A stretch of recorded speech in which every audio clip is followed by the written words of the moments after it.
Alright, so in this recording, we are going to look at your Unit 1 test. Alright, so let's look at this one. We're going to use our order of operations, so you have to look at your parentheses first. So we have 10 plus 8, so that is 18. And I'm just going to bring everything else with it.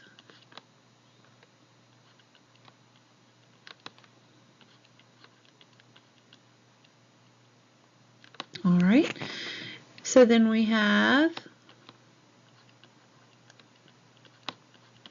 inside the parentheses 6 times 18.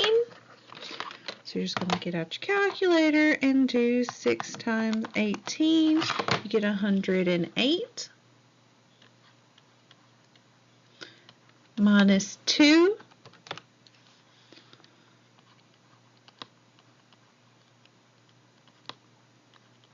Which gives you 106. And then, again, order of operations. So 13 times 4 gives you 52. So I have 12 minus 52 plus 106. So 12 minus 52 plus 106 gives you 66.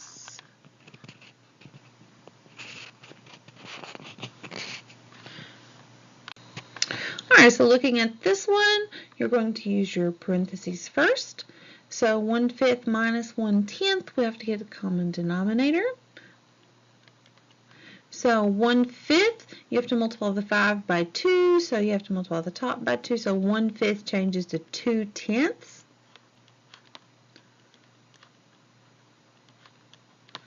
Alright, so I'm bringing everything else down.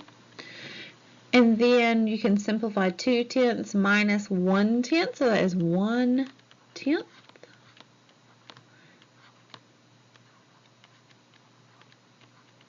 Okay, so 1/10 squared, so square the 1. 1 squared is 1. 10 squared is 100. So I'm bringing everything else down.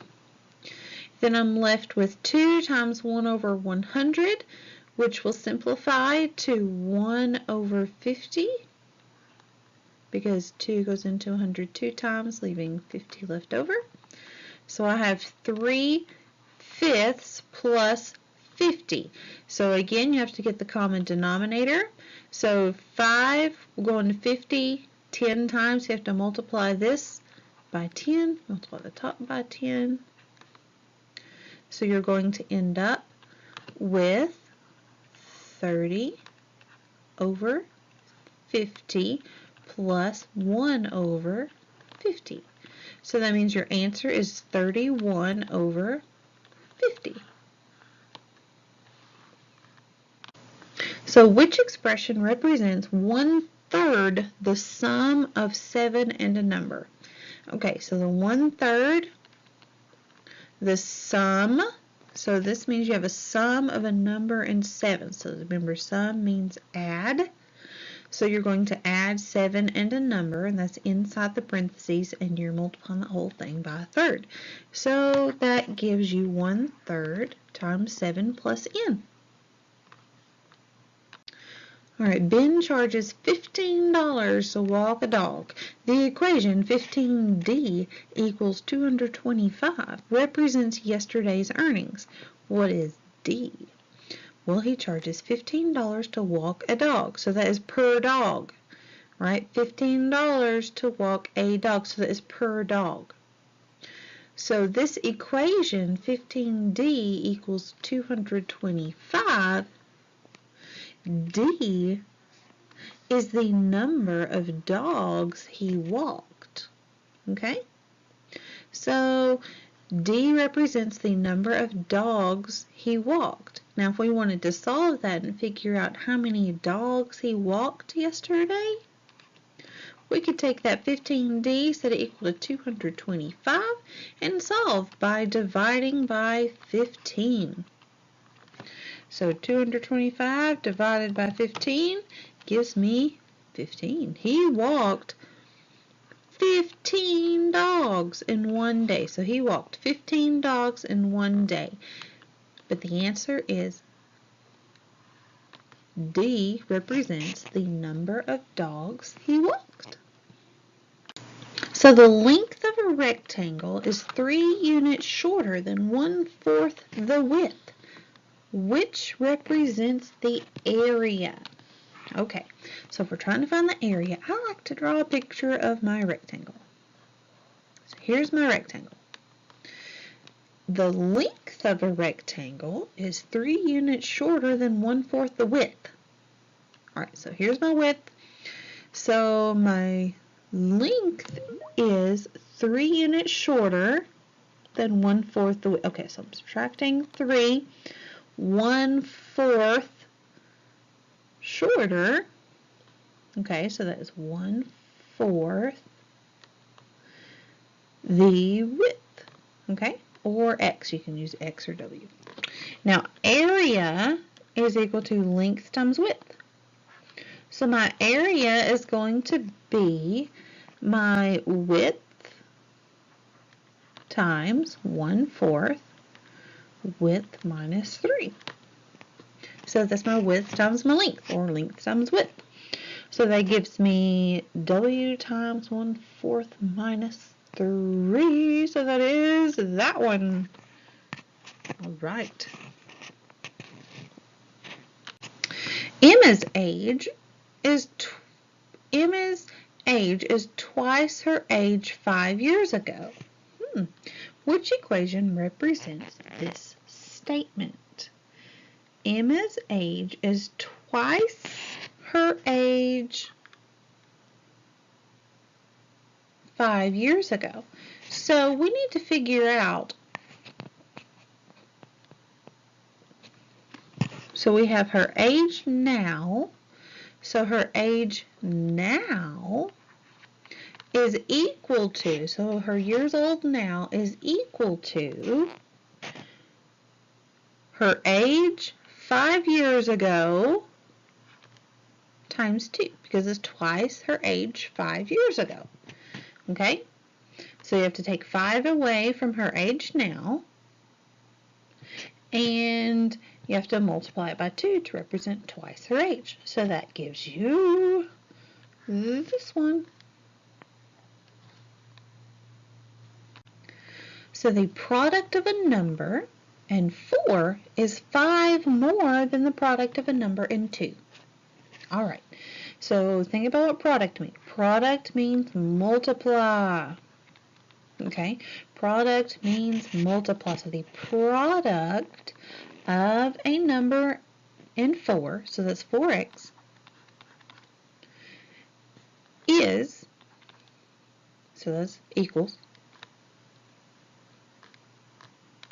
so that's equals 5 more than, so I got plus 5 somewhere, or 5 plus, whichever way, 5 more than the product of a number and 2, so that's another multiply, a number and 2, so that is 2x. So 2x, so 4x equals 2x plus 5. 4x equals, yep, that one right there, the circle. All right, Oliver is 2 years old today. How many hours has he been alive? So I need to convert 2 years into hours. Okay? All right, so we're going to start with 2 years over 1. So if I go from years to, say, days, so there are 365 days in a year. So in 1 year, there are 365 days. Okay, because keep in mind you want to cancel these out. So your next fraction, if I want to cancel out years, I have to put years on the bottom. So years cancel out here. All right, so now we want to go to hours, so days to hours. So again, I want to cancel out days, so I put that on the bottom. So in 1 day, we get 24 hours. So now my days cancel out. Alright, so let's get out our handy dandy calculator. So we take 2 times 365 times 24, and we have all ones on the bottom so we don't have to divide by anything. And I end up with 17,520 hours. So it is 17,520 hours old. All right, Mr. Chuck is buying a $150 grill, but has a coupon for $20 off. How exciting. Which shows the amount paid with 8% sales tax? Now remember, to change your 8% to a decimal, you have to change it to 0.08. You have to move your decimal 2 times to the left. All right, so Chuck has a $20 coupon, so I have to take the $150, subtract 20 for my coupon. How cool is that? And then I have to multiply that by the 0.08. So which one is describing that? So which shows the amount paid with 8% sales tax. Now, you can take and add this. Now, you can show it like this. Add it to the original amount, or you can just make it 1.08. Okay? Because that represents the whole amount at the beginning and the 8% sales tax. Okay? So you can write it like that, times 1.08. Okay? But I also want to show you that you can actually write it as the tax amount, which would be 0.08 times 150 minus 20, plus the original amount, which is the 150 minus 20. What's that, 130? Okay, so you have to take the 130 plus the sales tax. Okay? Or you could just do the 1.08. It gives you the same answer. Okay? I just thought I would point that out. Those two things are the same. But in this question, the answer is 150 minus 20 times 1.08. Alright? Alright, so Rose drove 5 hours at 50 miles per hour. So we have a little distance equals rate times time going on here. PJ drove the same distance at 60 miles per hour. How long did it take PJ? Alright, so Rose went 50 miles per hour, 5 hours. So that is 250 miles. Okay, so we have 250 miles total. So we have PJ drove it at 60 miles per hour. So we're going to take that 250 for our distance equals 60 times the time, because we're trying to figure out how long it takes PJ to drive that same distance. So divide by 60, and we get 4.1.16 repeating. So it's a little bit over 4 hours. So a little bit over 4 hours for PJ to drive it. Okay, so Rose took 5 hours. PJ is going to drive it a little bit over 4 hours. A little bit faster. Alright, so this question is just like one of your constructed response questions. So it takes Earth 24 hours to complete a full rotation. It takes Jupiter 9 hours, 56 minutes, and 20 seconds to complete a full rotation. How many minutes does it take Jupiter to complete a full rotation? Alright, so we want to convert all of this 9 hours, 56 minutes, and 20 seconds into minutes.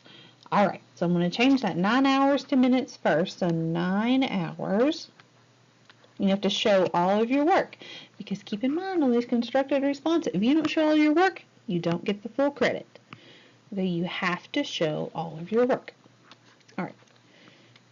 times, so I want to change hours to minutes.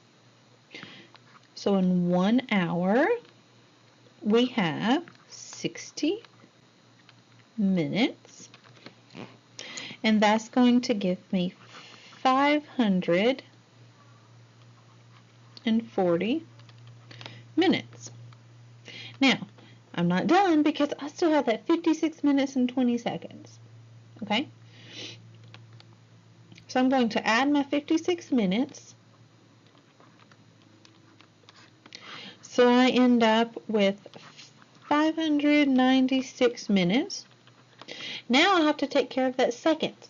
Now seconds